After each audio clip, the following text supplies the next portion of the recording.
श्रीराम समर्थ. श्री गणेशाला, शारदेला, समर्थ सद्गुरूंना, सूतांना, सनकादिकांना आणि शुकाचार्यांना वंदन करून क्षणभर नामस्मरण करून श्रीमद्भागवत सारामृत कथेचे श्रवण करू. ओम नमो भगवते वासुदेवाय. ओम नमो भगवते वासुदेवाय. ओम नमो भगवते वासुदेवाय. ओम नमो भगवते वासुदेवाय. ओम नमो भगवते वासुदेवाय. गोपाल कृष्ण भगवान की जय. सच्चिदानंद रूपाय विश्वोत्पत्त्यादि हेतवे तापत्रय विनाशाय श्रीकृष्णाय वयं नमः. श्रोते हो, नमस्कार. शुकाचार्य राजा परीक्षितीला सांगतात, राजा, ज्या वेळेला कर्दम मुनींच्या तपश्चर्येला भगवान नारायणांची स्वारी प्रसन्न झाली, त्यावेळेला या सृष्टीच्या निर्माण कार्यामध्ये कर्दम मुनींनी काय केलं पाहिजे याचा उपदेश भगवंतांनी केला. हे ऐकल्यावरती जशी आपली आज्ञा असेल त्याप्रमाणे मी कार्य पुढे करील असं कर्दम मुनींनी भगवंताला सांगितलं. भगवंत त्या ठिकाणी अदृश्य झाले. तिसऱ्या दिवशी सांगितल्याप्रमाणे मनुराजा आणि शतरूपा महाराणी या दोघांचीही स्वारी कर्दम मुनींच्या आश्रमामध्ये आली. कर्दम मुनींचं दैदिप्यमान तेजस्वी रूप बघून मनुराजांना कृतार्थतेची भावना मनामध्ये निर्माण झाली.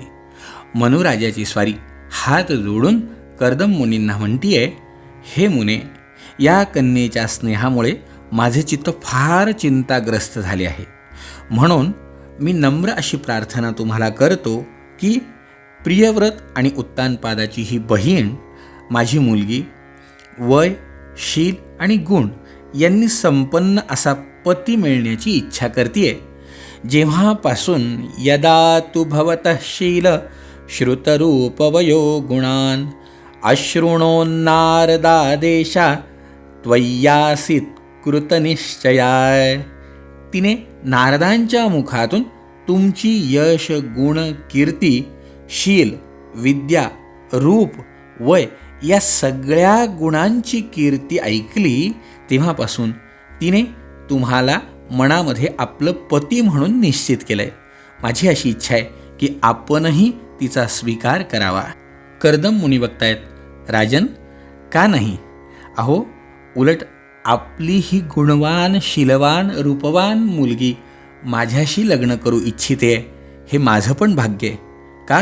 कारण मला माहिती आहे, ही कन्या एक दिवस जेव्हा आपल्या महालाच्या गच्चीवर चेंडू खेळत होती, तेव्हा चेंडूच्या मागे मागे पळत असताना हिचे डोळे चंचल होत होते आणि पायातील नूपुरं मधुर झंकार करीत होते.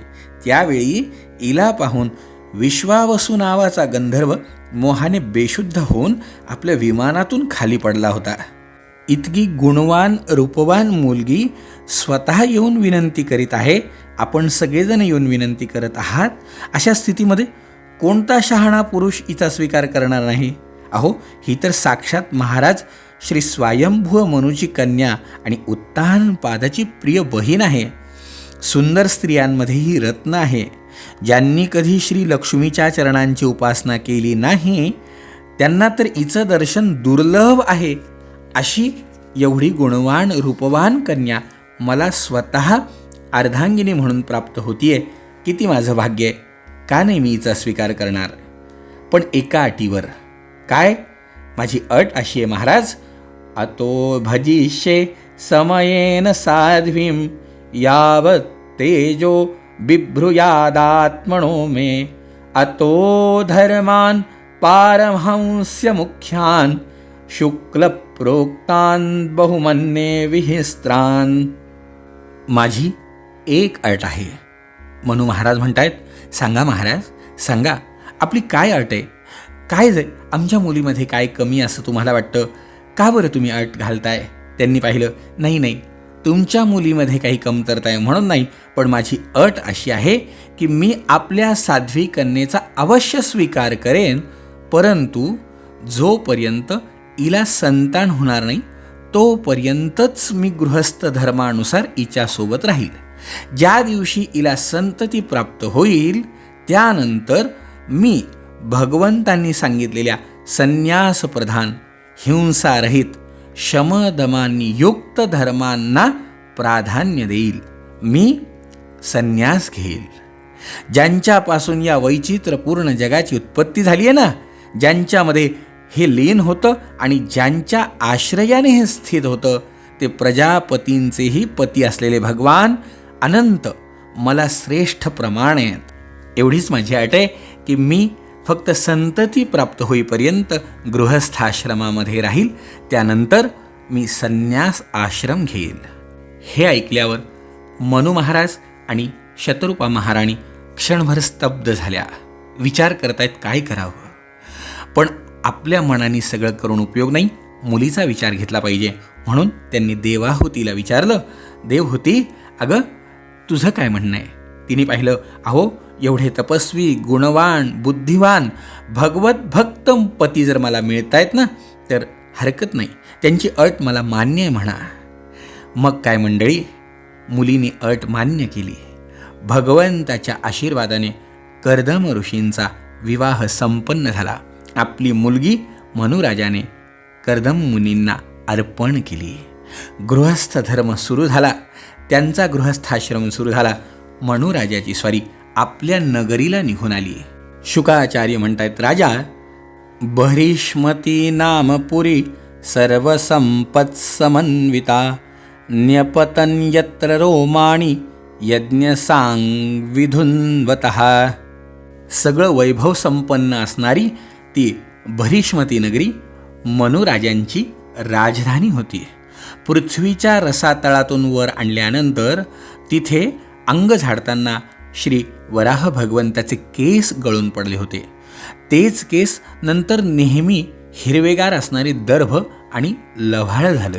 या दर्भाचा उपयोग, या लव्हाळाचा उपयोग अनेक ऋषींनी आपल्या यज्ञ रक्षणार्थ शस्त्र म्हणून केला. ज्यांच्याकडून भूमिरूप निवासस्थान प्राप्त झालं त्या श्री यज्ञ भगवंतासाठी महाराज मनूने याच ठिकाणी दर्भ आणि लव्हाळ यांचं आसन अंथरून मोठमोठे यज्ञ केले. आपली मुलगी अर्पण करून मनू महाराज ज्या वेळेला या आपल्या राजधानीमध्ये आले, त्यांनी आपलं आध्यात्मिक, आधिदैविक आणि आधिभौतिक ताप नाहीसं करणाऱ्या राजभवनामध्ये प्रवेश केला, जिथे आपली पत्नी आणि संततीसह धर्म, अर्थ आणि मोक्षाला अनुरूप असणारा भोग त्या ठिकाणी तो भोगू लागला.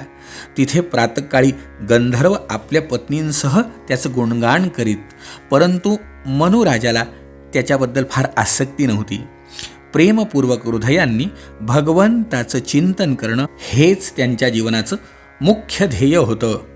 मनू महाराज म्हणजे निष्णातम योगमायासु मुनिम स्वायंभुवम मनुम. मनू महाराज आपल्या इच्छेनुसार भोग निर्माण करण्यात कुशल होते. असं असूनही मननशील आणि भगवतपरायण असलेल्या त्याला भोग जराही विचलित करू शकत नव्हते. हे त्यांचं महत्भाग्य होतं. कधीही त्यांनी भोगामध्ये स्वतःला अडकवून घेतलं नाही. भगवान विष्णूंच्या कथांचं श्रवण करणं, ध्यान करणं, रचना करणं आणि निरूपण करीत राहणं हेच त्यांच्या जीवनाचं मुख्य ध्येय होतं. हे करत असताना कधीही त्यांनी आपला वेळ वाया घातला नाही. अशा प्रकारे आपल्या जागृती आधी 3 अवस्था किंवा 3 गुणांचा पराभव करून त्याने भगवान वासुदेवांच्या कथाप्रसंगामध्ये आपल्या मन्वंतराची 71 चतुर्युग घालवली. शुकाचार्य म्हणतात, राजा अशा व्यक्तीला जीवनात काही कधी कमी पडेल? अहो, विदुर काकांनी जेव्हा अनेक प्रश्न विचारले तेव्हा मैत्रेय ऋषीसुद्धा म्हणतायत, असा दिव्य राजा मला सांग, शारीरा मानसा दिव्या वैयासे ये च मानुषाः भौतिकाश्च कथं क्लेशा बाधन्ते हरिसंश्रयम्. विदुरा, अहो ज्यांनी जीवनामध्ये भगवंताचा आश्रय घेतला त्यांना कधी कमी पडणार आहे का? जो भगवंताच्या अधिष्ठानामध्ये आपलं जीवन जगतो, भगवंताच्या हातामध्येच आपलं संपूर्ण आयुष्य भगवंत जसं करेल त्याप्रमाणे करण्याचा, जगण्याचा प्रयत्न करतो, ज्याला जीवनामध्ये फक्त आधार भगवंतच आहे, त्याला जीवनामध्ये बाकी कशाची कमतरता पडेल का? नाही.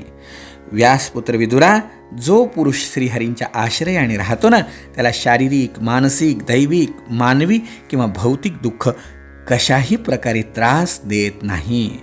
मंडळी, संतांनी तुम्हाला मला हेच सांगण्याचा, शिकवण्याचा प्रयत्न केला आहे. भगवंताचे आश्रित व्हा. जीवनामध्ये आपल्याला बाकी काही इकडे तिकडे कुठेही फिरण्याची गरज नाही. आजही मंडळी सांगा, या सृष्टीच्या उत्पत्तीपासनं सगळ्यांचा आधार भगवंत आहे. मग संतांनी तुम्हाला मला सोपं करून हेच ज्ञान सांगितलं आहे की भगवंताला शरण जा. भगवंताशिवाय जीवनामध्ये कुणीही काहीही करू शकत नाही. कारण सगळा करता करविता तो मुख्य तो आहे. त्याचा आधार घ्या. बाकी कुणाचा आधार घ्यायची इच्छा नसेल ना, तर त्याचा आधार घ्या. त्याच्यावरती विश्वास ठेवा. त्याला आपल्या जीवनाचा अविभाज्य घटक बनवा. रात्रंदिवस त्याचं चिंतन करा. बघा, तो आपली नक्कीच काळजी घेतो म्हणजे काय हो? म्हणून तर शास्त्रकारांनी म्हटलंय ना, तारने वाला है भगवान, बचाने वाला है भगवान, बालन बाका होगा जिसका रक्षक दया निधान, रक्षक कृपा निधान, तारने वाला है भगवान, बचाने वाला है भगवान. अनादिकालापासनं, या सृष्टीच्या निर्मितीपासनं आजही प्रत्येकाचा आधार भगवंत आहे. म्हणून तर खूप काही मिळवत राहायचं अशा विचारानेच कर्म करणं नाही योग्य. काही कर्म असं झालं पाहिजे की जे फक्त परमार्थ मार्ग दाखवेल, असंही कर्म झालं पाहिजे. म्हणून तर शास्त्रकारांनी काय म्हणलंय, त्याग दो ये फल की आशा, स्वार्थ बिना प्रीत जोडो, स्वार्थ बिना प्रीत जोडो. तुमच्या माझ्या जीवनात काय घडलंय, काय घडतंय आणि काय घडवायचंय हे सगळं त्याला माहिती आहे ना. मग प्रत्येक वेळा फळाच्या अपेक्षेने कर्म करणं आणि त्याची भक्ती करणं हे योग्य आहे का? नाही. थोडं फळाचा त्याग करा. त्याग तो ये फल की आशा, स्वार्थ बिना प्रीत जोडो. आणि कल क्या होगा उसकी चिंता, जगत पिता पर छोड़ो, जगत पिता पर छोड़ो. थोडं त्याच्यावर सोडून द्या ना. क्या होनी है क्या अनहोनी, सबका उसको ज्ञान, सबका उसको ज्ञान, तारने वाला है भगवान, बचाने वाला है भगवान. मंडळी, का हे सांगतायत? कारण इथे आपल्या मालकीचं काहीच नाही आहे. बरं, दुसरी गोष्ट, आपली कशावर सत्ताही नाही. आपल्याला जे दिसतंय, आपल्याला जे आपलं वाटतंय ते आज आपलं आहे, पण उद्या आपलं असेलच की नाही? अहो, आपणच असणार की नाही? अहो, मिळालेला हा देहसुद्धा उद्या आपल्या ताब्यात असेल की नाही सांगता येत नाही. जलस्थल अग्नि आकाश पर केवल उसकी सत्ता, केवल उसकी सत्ता, प्रभु इच्छा के बिना यहाँ पर हिल न सके एक पत्ता, हिल न सके एक पत्ता, उसका सोचा यहाँ पे होता, उसकी शक्ति महान, उसकी शक्ति महान, तारने वाला है भगवान, बचाने वाला है भगवान. आदरणीय गंधे महाराज तर कायम सांगायचे, त्याच्यावर विश्वास ठेवा, त्याच्यावर श्रद्धा ठेवा, त्याचं नाव घ्या आणि काही म्हणू नका त्याला, काही म्हणू नका. त्याला सगळं कळतंय. मला सांगा, जर एखाद्या जीवाला सुद्धा अन्न मिळालं नाही तर तो त्याची व्यवस्था करतो, तर तुमची माझी व्यवस्था करणार नाही का? करेल. पण आपल्या जीवनामध्ये त्याचं अधिष्ठान निर्माण करावं लागेल, त्याचं नामस्मरण करावं लागेल, त्याचं चिंतन करावं लागेल. आणि थोडंसं तो सगळं करतोय असं म्हणून थोडं निश्चिंत जगण्याची कधीतरी तर आपल्याला सवय झाली पाहिजे, तर माणूस म्हणून जन्माला आल्याचा उपयोग होईल. मंडळी, या मनुराजाच्या निमित्ताने आवर्जून स्वतः मैत्रेय ऋषी सांगतायत की हे विदुरा, भगवंतावर विश्वास ठेवणं सगळ्यात महत्त्वाची गोष्ट आहे. म्हणून या मनुराजाने नेहमी सर्व प्राण्यांचं हित, कल्याण ज्याच्यामध्ये असेल त्या अनेक विचारांनी आपलं जीवन समृद्ध करण्याचा प्रयत्न केला. आणि मनु महाराजांनी जे तत्त्वज्ञान आपल्या जीवनामध्ये आचरण केलं, ज्यांनी आपल्या प्रजेला सुख देण्याचं तत्त्वज्ञान आत्मसात केलं, ते तत्त्वज्ञान त्यांनी ग्रंथित करून ठेवलं. त्या ग्रंथाला मनुस्मृती असं म्हणतात. मंडळी, आज आपल्याला कदाचित असं वाटेल की आपण अनेक वेळा आजच्या व्यवहारामध्ये किंवा आजच्या समाजकारणामध्ये बघतोय की मनुस्मृती ग्रंथाबद्दल आपल्याला अनेक चांगले वाईट विचार ऐकायला मिळतात. पण मंडळी, खरं सांगू का, आजही सद्विचाराने, विवेकाने आणि कसं असतं माहिती का, कोणत्या गोष्टीचा अर्थ कशा प्रकारे घ्यायचा हा आपल्यावर अवलंबून असतो. चांगला अर्थ घेतला तर चांगलं निष्पन्न होतं, वाईट अर्थ घेतला तर मोठमोठ्या चांगल्या लोकांनासुद्धा वाईट म्हणणारे लोक नाहीत का? आज नाही, अनादी कालापासून आहे. पण असो, तो आपला विषय नाही आहे. आपला विषय महत्त्वाचा आहे की मनुराजांनी आपल्या जीवनामध्ये प्रजेचं कल्याण चिंतलं आणि त्यांची मुलगी कर्दम ऋषींना अर्पण केल्या गेली. पुढे काय काय घटना घडल्या उद्याच्या चरित्रात ऐकण्याचा प्रयत्न करू. जय जय रघुवीर समर्थ.